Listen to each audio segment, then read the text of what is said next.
Yesterday big boss ಬಗ್ಗೆ ಮಾತಾಡಬೇಕಂದ್ರೆ ನಮ್ಮ ಅನುಪಮ ಅವರು ಬಿಗ್ ಬಾಸ್ ಮನೆ ಒಳಗಡೆ ಬಂದಿದ್ರು. ಅನುಪಮ ಅವ್ರ ಹೋಸ್ಟಿಂಗ್ ಬಗ್ಗೆ ಅಂತೂ ಎರಡು ಮಾತಿಲ್ಲ. ಯಾಕಂತ ಅಂದರೆ ಅವ್ರ ಹೋಸ್ಟಿಂಗಲ್ಲಿ ಕಾಮಿಡಿ ಆಗಿರ್ಬೋದು, ಅವ್ರು ಮಾತಾಡೋದು, ಕೂಳೆ ಕೊಡೋದು, ಒಂದು ಸ್ವಲ್ಪ ಕ್ಯೂಟ್ ಆಗಿರೋದು ತುಂಬ ಇಷ್ಟ ಆಗುತ್ತೆ ಎಲ್ರಿಗೂ. ಆ್ಯಂಡ್ ಬಿಗ್ ಬಾಸ್ ಮನೇಲಿ ಸಂಡೇ ಎಪಿಸೋಡ್ನ ಸಖತ್ತಾಗಿ ಅವ್ರು ನಡೆಸ್ಕೊಟ್ಟಿದ್ದಾರೆ.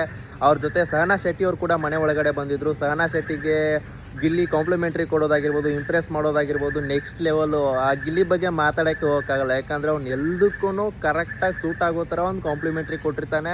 ಆ್ಯಂಡ್ ಅವ್ನ ಮೈಂಡಲ್ಲಿ ಯಾವ ಥರ ಬರುತ್ತೆ ಗೊತ್ತಿಲ್ಲ, ಸಡನ್ನಾಗಿ ಇಂಪ್ರೆಸ್ ಮಾಡೋದು, ಡೈಲಾಗ್ಸು ನೆಕ್ಸ್ಟ್ ಲೆವೆಲ್ ಬಿಡುಗರು ನೀನಂತೂ. ಸಂಡೇ ಎಪಿಸೋಡ್ ಚೆನ್ನಾಗಿತ್ತು. ಅನುಪಮ ಅವ್ರು ಬಂದಿದ್ದು, ಸಹನಾ ಶೆಟ್ಟಿ ಅವ್ರು ಬಂದಿದ್ದು ಸಖತ್ತಾಗಿ ಹೋಗಿದೆ. ಆ್ಯಂಡ್ ಮಾಳು ಅಣ್ಣ, ಸೂರಜ್ ಅವ್ರು ಹೋಗಿದ್ದು ಒಂದು ಸ್ವಲ್ಪ ಬೇಜಾರಿದೆ. ಯಾಕಂದರೆ ನಮ್ಮ ಉತ್ತರ ಕರ್ನಾಟಕದವರು ಮಾಳು ಅಣ್ಣ ಅವ್ರನ್ನ ಬಿಟ್ಕೊಡೋಕ್ಕಂತೂ ನಮಗಾಗಲ್ಲ. ಸೊ ಸೂರಜು ಚೆನ್ನಾಗಿ ಆಟ ಆಡ್ತಿದ್ರು, ಅವ್ರು ಹೋಗಿದ್ದು ಬೇಜಾರಿದೆ. ನೋಡೋಣ ಇನ್ನು ನೆಕ್ಸ್ಟ್ ಅಪ್ಡೇಟ್ ಏನೇನಿರುತ್ತೆ ಅಂತ ಹೇಳ್ತೀನಿ. ಆ್ಯಕ್ಚುಲಿ ನಾನು ಟ್ರಾವೆಲಲ್ಲಿದ್ದೆ, ಅದಕ್ಕೆ ಜಾಸ್ತಿ ವಿಡಿಯೋ ಮಾಡಿಲ್ಲ. ನೀವು ನೋಡ್ತಾ ಇರ್ಬೋದು ಮುರುಡೇಶ್ವರದಲ್ಲಿದ್ದೀನಿ. ಶಿವನ್ ಮೂರ್ತಿ ಕಾಣ್ತಾ ಇದೆ. ನಮಸ್ಕಾರ ಮಾಡಿಬಿಡಿ ಎಲ್ಲರೂ. ಸಿಗ್ತೀನಿ ನೆಕ್ಸ್ಟ್ ವಿಡಿಯೋದಲ್ಲಿ. ಏನು ಅಪ್ಡೇಟ್ ಇದ್ರು ಹೇಳ್ತೀನಿ. Thank you so much. Much love.